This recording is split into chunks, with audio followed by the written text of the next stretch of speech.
High, কেমন আছো তোমরা সবাই? আশা করি ভালোই আছো। তোমাদের সাথে কয়েকদিন পরেই আমি ভয়েস দিয়ে ভিডিও পোস্ট করছি। এই কয়দিন আসলে ব্যস্তই ছিলাম। দোল, আমার জন্মদিন এই সমস্ত মিলিয়ে অনেক ভিডিও ক্লিপ করেছি, অনেক জমা আছে, বাট পোস্ট করতে পারিনি, এখন করব। আজ আমরা চলে গেছিলাম বসন্ত উৎসবে। আজকে দিনটা ছিল ১ তারিখ রবিবার। আর আমার কানে যেই পলাশ ফুলের বুগাড়িটা দেখতে পাচ্ছ, ওটা আমাকে সানি বানিয়ে দিয়েছিল নিজের হাতে। কি সুন্দর না, আমার তো বেশ পছন্দ হয়েছে। তবে কান ব্যথাও হয়েছে, খুব ভারী ছিল। আগে তো বসন্ত উৎসবে রবীন্দ্রভারতীতে যাওয়া হতো, এখন তো আর ওখানে যাওয়া হয় না। এখন ময়দান আর রবীন্দ্র সদন এখানেই যাওয়া হয়।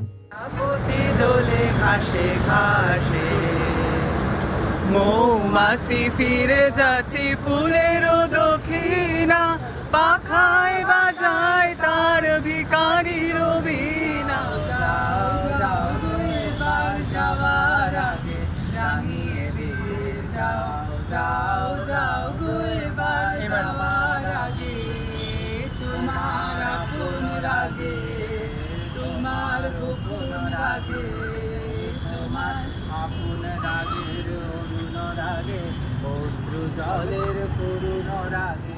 আমরা ৫-৬ জন মিলে ঠিক করেছিলাম যে আমরা ১ তারিখে আমরা নিজেদের মধ্যে বসন্ত উৎসবটা সেলিব্রেট করব, যেমনভাবে ঘরোয়াভাবে নিজস্বতায় শান্তিনিকেতনে বসন্ত উৎসব সবাই গ্রুপে গ্রুপে ভাগ হয়ে সেলিব্রেট করে।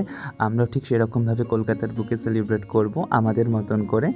তাই আমরা আমাদের বন্ধুবান্ধবদের নিয়ে এরকমভাবেই নিজেদের মধ্যে এই বসন্তটা উদযাপন করলাম। একসাথে সবার সাথে দেখা, সবাই সুন্দর সুন্দর ডান্স পারফরমেন্স করেছে।